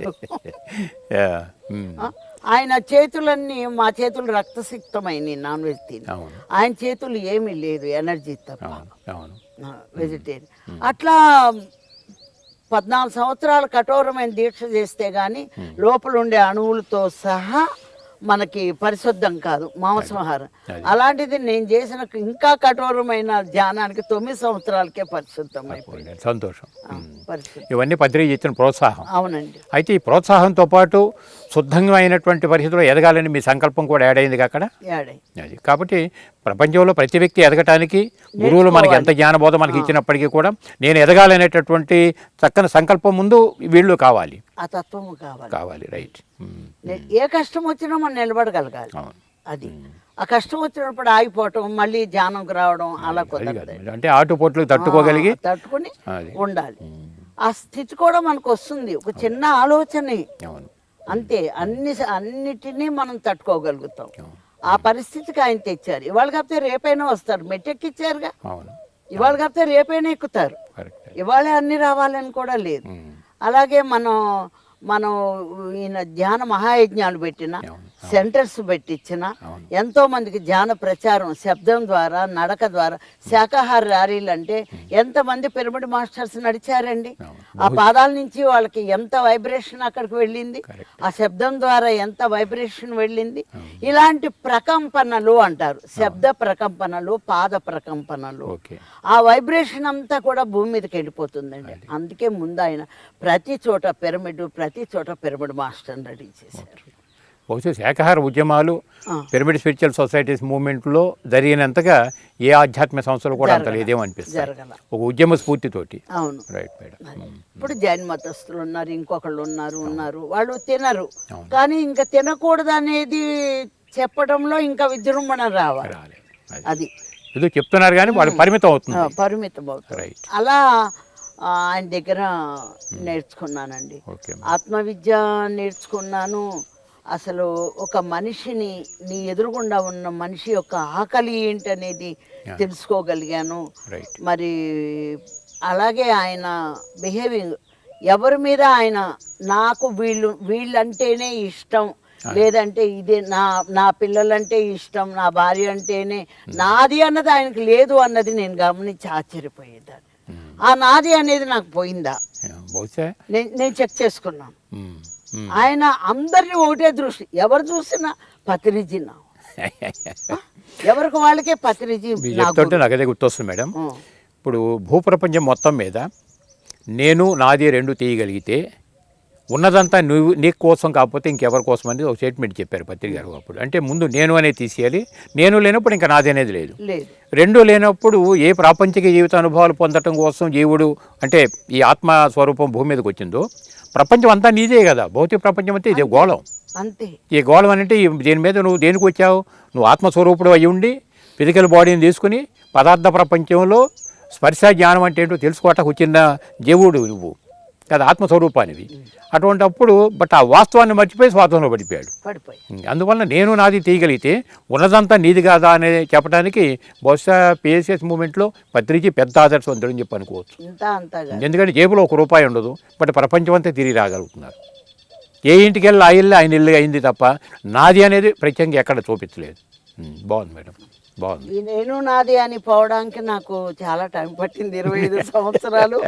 మరి ఎలా దాని గురించి చాలా డీప్గా వెళ్ళేదాన్ని. ఆ టైం అనుకున్న టైంకి ఉండేదాన్ని, మళ్ళీ మామూలు అయ్యేది. అంటే అది మూలంతో సహా ఆ యొక్క ఇది స్మృతి మనకు కలిగిన మరుక్షణం అన్నీ మారిపోతాయి. దానికోసం మనం ఏ ప్రయత్నం చేయక్కర్లేదు, ఆ స్మృతి కలగాలి అంతే. ఇప్పుడు ఉంటుందండి, ఇప్పుడు నా కుటుంబం ఉంది, నా కుటుంబం ఇంకొకళ్ళు వచ్చి జీతాలు కట్టరు కదా. ఏదైనా నా కుటుంబంగా ధర్మం, కుటుంబ ధర్మం దాకా ఉంటుంది. కానీ నా కుటుంబమే నా జీవితం అనుకోకూడదు. అది దానికి ఎగ్జాంపుల్ మమ్మల్ని ఓంకారం రమ్మన్నారు. ఓంకారం వచ్చి నేను ఉండి చూసి మళ్ళీ సార్ వస్తున్నారని ఆగాను, మళ్ళీ విజయవాడ వెళ్ళిపోదామని. వచ్చినప్పుడు మీరు ఇక్కడే ఉంటే బాగుంటుంది అన్నారు. అదేంటి సార్, నాకు ఇల్లు కట్టుకోమన్నారు, 25 సంవత్సరాల నుంచి నన్ను ఇల్లు కదలనివ్వలేదు, అది మీకు తెలుసు.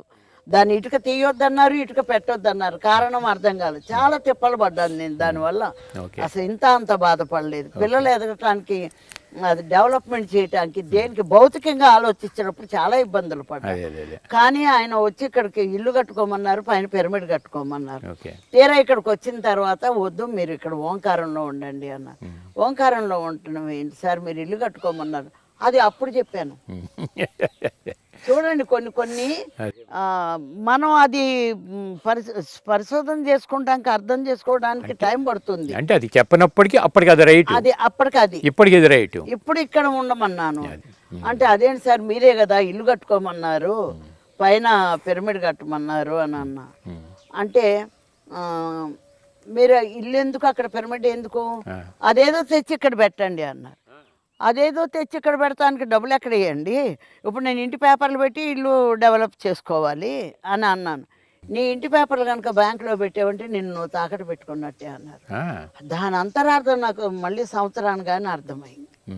ఏంటి మేడం అది? అది నీ పేపర్లు తాకట్టు పెట్టుకోవటము అంటే నన్ను పడేయడానికి విశ్వ ప్రయత్నాలు జరుగుతున్నాయి. దాని ద్వారా నాకు అనేకమైన రిస్కులు తెప్పించడం, నన్ను ఆ వైపు నుంచి ఇటువైపు తిప్పడానికి ప్రయత్నాలన్నీ కూడా జరుగుతాయండి. అవన్నీ కూడా మనకు తెలియకుండా మన ఎన్ని రకాలుగా కాపాడుకుంటూ వస్తున్నారంటే అసలు అంతా కాదు. నన్నే కాదు, ఆయన నమ్ముకొని విశ్వసించిన ప్రతి ఒక్కరిని కూడా మనకు తెలియకుండానే ఎంతో మందికి ఉన్నాయి అనుభవాలు. ఎన్నో విన్నాను నేను, ఎంతో మంది దగ్గర. బహుశా ఆయన ఫిజికల్ సఫర్ అవ్వటం కూడా, ఇంతమంది పిరమిడ్ మాస్టర్స్ ఈ విధంగా ఒడిదొడుకులు జీవిస్తున్నప్పుడు ఇవన్నీ కూడా ఆయన ఏమైనా తీసుకుంటారా? నాకేం సంబంధం లేదు అని అంటుంటారు. అంటే ఎవరి హోంవర్క్ వాళ్ళే చేయాలని తెచ్చుకున్నవి ఉంటాయి, మనం తెచ్చుకునే మన బ్యాలెన్స్ ఉంటుంది, మనం తెచ్చుకున్నవి ఉంటాయి, మన కర్మలు ఉంటాయి. అందుకని వాటితో సంబంధం లేదు. వాటి నుంచి నువ్వు పడుతూనే మళ్ళీ మూట కట్టుకోకుండా విముక్తి చూసే మార్గం ఆయన మనకి చూపించారు. అప్పుడు నాకు కొద్ది కష్టం వేసింది, గట్టిగా అడిగా, లేదు సార్ మీరు ఇక్కడ తెచ్చి పెట్టమన్నారంటే అక్కడ ట్రస్టీ సభ్యులు అందరూ ఉన్నారు, ఏమయ్యా అని చుట్టూ తిరిగి ఇదంతా ఈవిడ పేరు రాసేయండి, అప్పుడు వరలక్ష్మి మేడం ఇక్కడ ఉంటారు, నా పేరు రాయటం ఏంటి ట్రస్టీ, అదేంటి సార్ అలా అంటున్నారు అని అంటే, నాది అనుకుంటే కదా నువ్వు చేసేది, కాబట్టి నాది అనుకునే తీసి చేయాలి, నా ఇల్లు నా ఇంటి మీద పిరమిడ్ అది అనుకుంటున్నావు కదా. ఇప్పుడు అలాగని చెప్పి అవతల ఇల్లు కట్టుకుని పిరమిడ్లు కట్టుకోలేదా? దానికి దీనికి సంబంధం లేదండి. ఇక్కడ నా లోపల ఆ నేను నాది అనే ఎన్లైట్మెంట్కి జరిగిన విషయం అన్నమాట ఇది అని మీరు అదేదో తీసుకొచ్చి ఇక్కడ పెట్టండి, ఆశ్రమంలో పెట్టండి, ప్రతి ఒక్కళ్ళు దీన్ని ఉపయోగించుకుంటారు ఇది అని చెప్పారు. మీరు ఇంత పిరమిడ్ కట్టుకుని పిరమిడ్ పూజారి అవుతారా? మీ శక్తి అక్కడిక్కడ కాదు, ఎక్కడ పెట్టాలో నాకు తెలుసు, ఎక్కడెక్కడ ఉంచాలో, ఎక్కడ డెవలప్మెంట్ కావాలో అక్కడ పెడతాను. అంతేగాని పిరమిడ్ కట్టుకుని 10 మంది ధ్యానం చెప్పడానికి కాదు. అది అయిపోయింది, ఆ స్టేజ్ అయిపోయింది. ఇప్పుడు ఇంకో స్టేజ్కి వెళ్ళండి మీరు. అప్పుడు అక్కడే ఉన్నానండి ఓంకారం డెవలప్మెంట్కి, మరి 15 లక్షలు అదంతా పెట్టి ఇట్లాగే పేరవరం కానీ బందర్ కానీ, మరి ఆయన ఓంకారం కానీ ఆయన ఎక్కడ పంపితే, మరి మొన్న సార్ గారి ఇంటికి కానీ, ఇలా అంచెలంచెలుగా ఏది అనిపిస్తే అది. చిత్రమైన విషయం ఏంటంటే చేతిలో రూపాయి ఉండదు, నోటి మాట ఒక్కటే. బహుశా ఈ స్టేట్మెంట్ పిఎస్ఎస్ మూవ్మెంట్లో అందరికీ వర్తిస్తుందేమో. వర్తిస్తుంది కదా. ఎన్ని యజ్ఞాలు చేస్తున్నాం, యజ్ఞం మొదలు పెట్టినప్పుడు పాంప్లెట్ కూడా డబ్బులు ఉండవు, కానీ మరి అన్ని లక్షల రూపాయలు వచ్చి ఆ యజ్ఞాలు అంత సక్సెస్ఫుల్గా ఎలా అవుతున్నాయి అనేది అది విశ్వ కళ్యాణం కోసం కాబట్టి. But nature is support. ఎన్నిసార్లు మనం సపోర్ట్ చేసినా మళ్ళీ ఒకటి ఇచ్చేదలకు భయం వేసేది, ఇదంతా మనం చేయగలుగుతామా అని.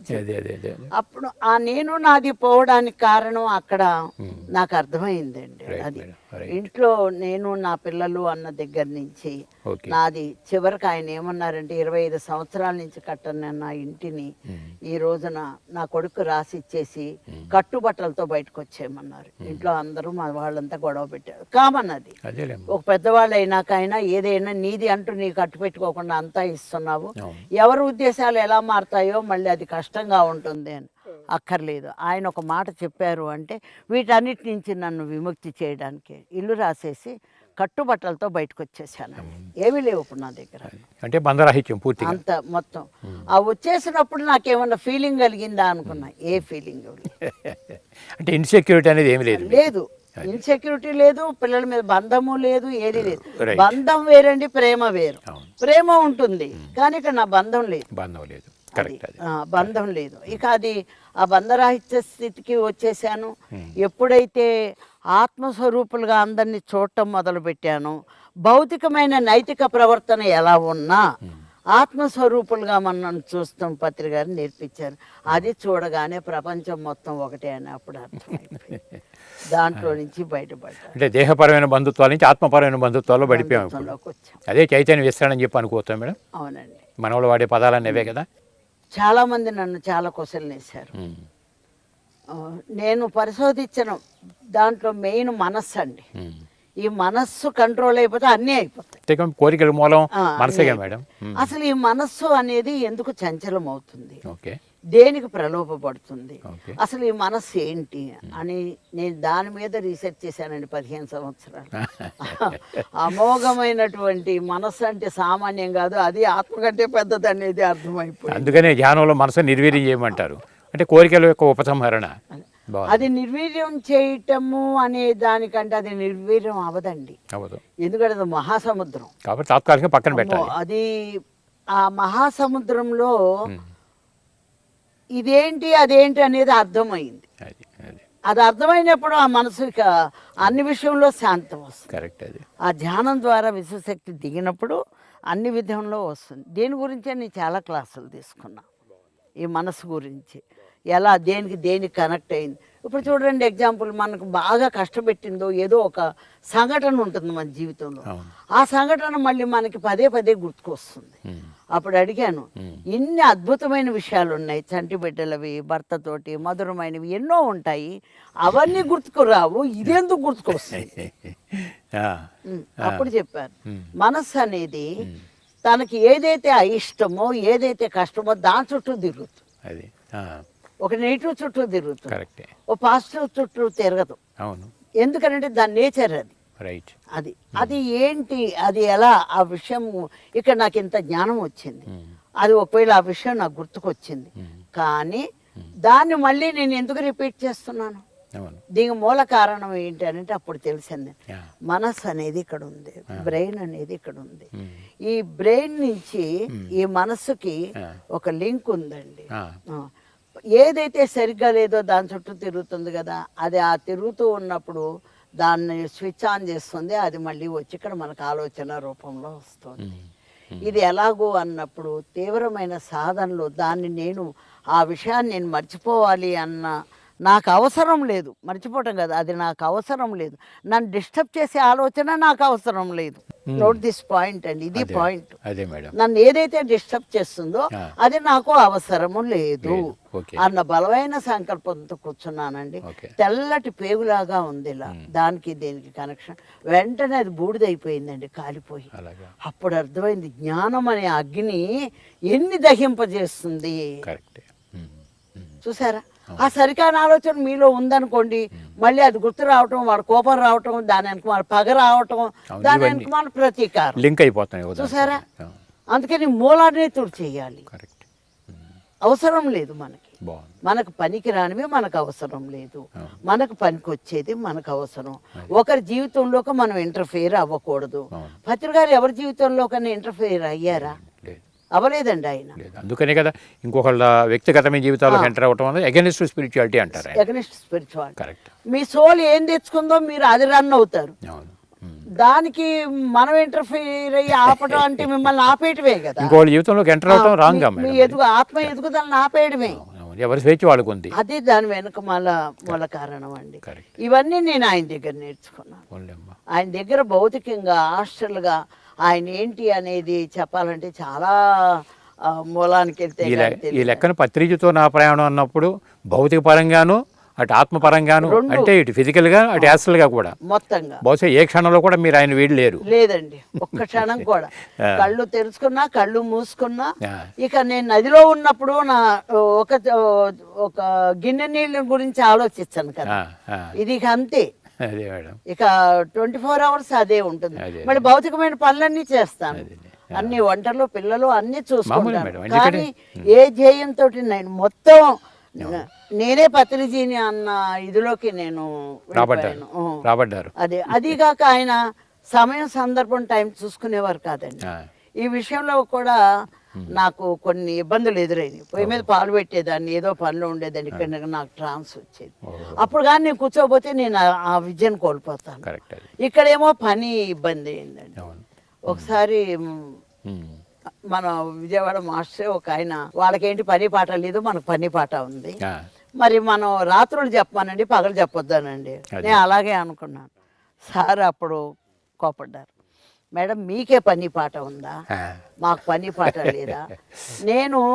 నువ్వు అనే లోపల 190 కోట్ల లోకాలు చూసుకోవాలి, ఒకటి కాదు కోట్లు.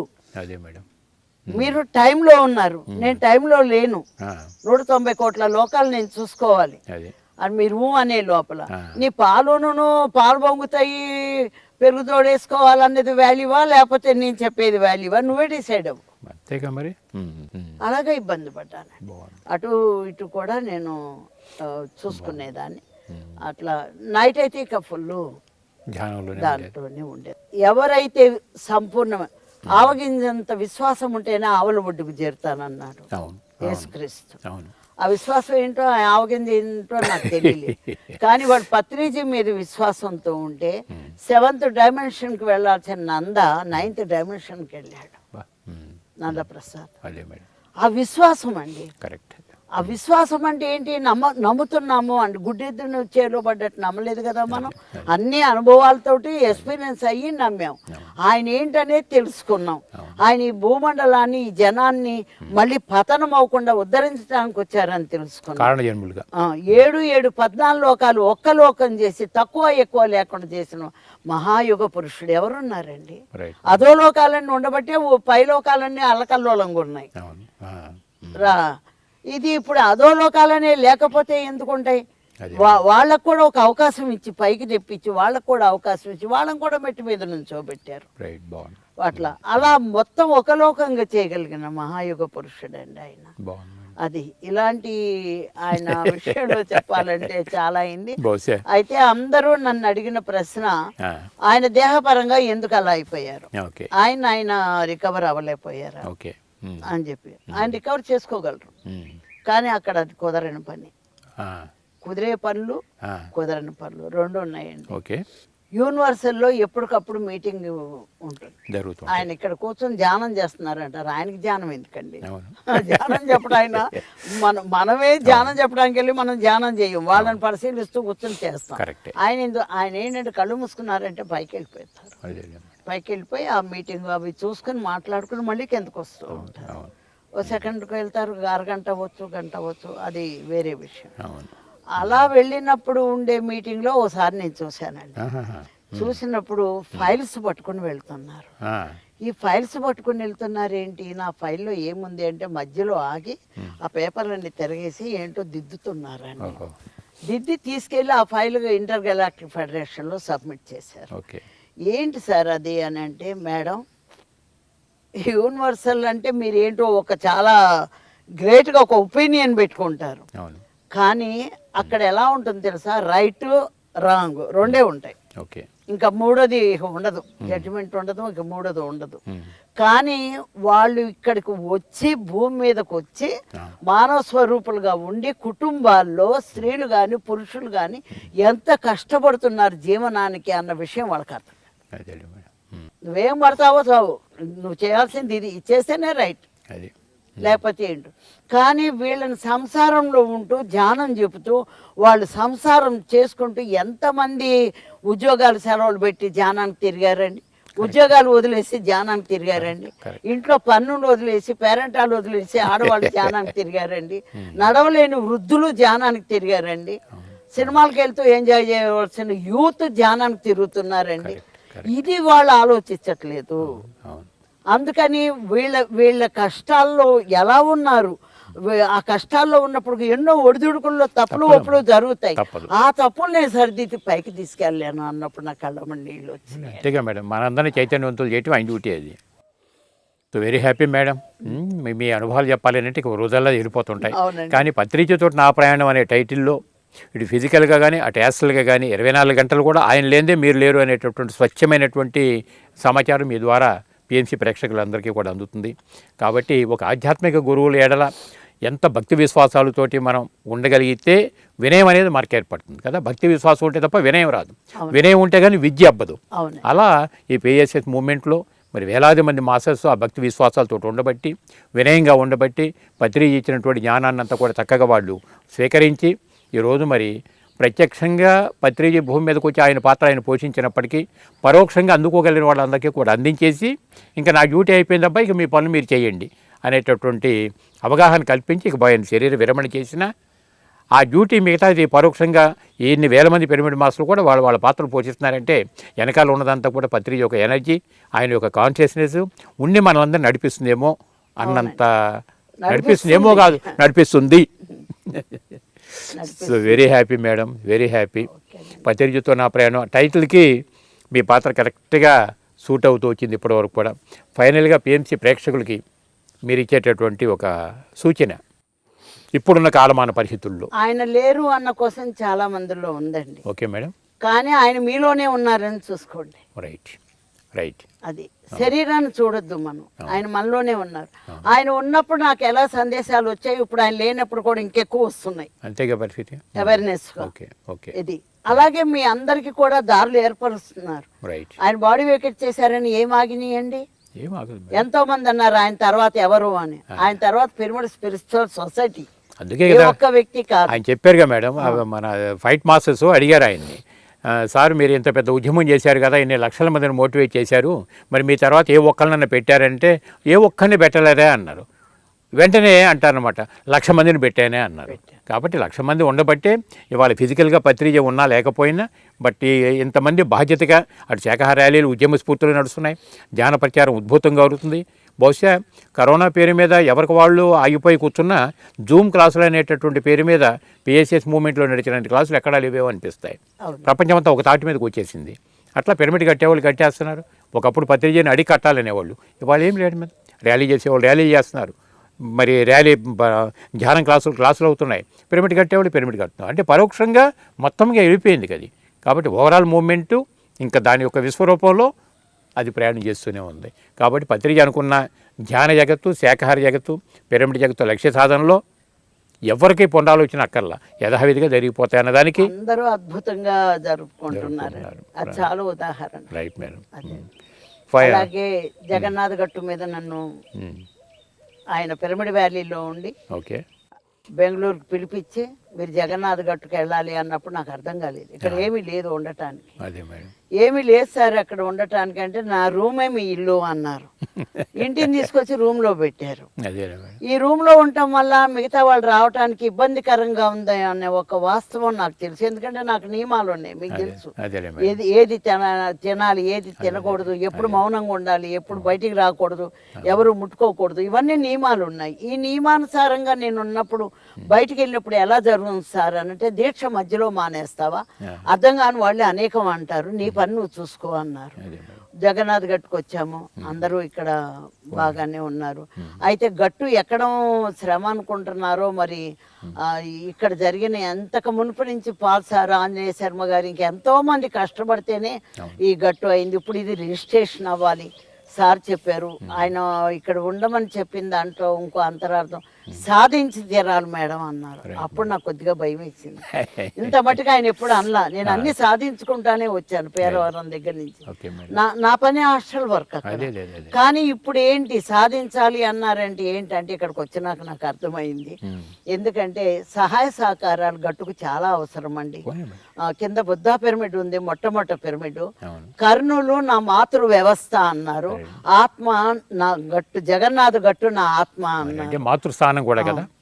ఆత్మ అన్నారు అని అన్నప్పుడు ఆయన కంప్లీట్ కాన్షియస్ ఇక్కడ పెట్టారు. దీనికి ఎంతో ఉందండి, ఎన్నో మహాద్వారాలండి బుద్ధ క్షేత్రం చేయాలి అన్నారు. అన్ని మూసుకున్నటువంటి మహాద్వారాలన్నీ ఓపెన్ అయినాయి. అందరూ ఎవరైతే వచ్చి ఇక్కడ ధ్యానం చేసుకుంటారో వాడు బుద్ధుడే వెళ్ళిపోతాడు. అది గట్టు యొక్క విశిష్టత.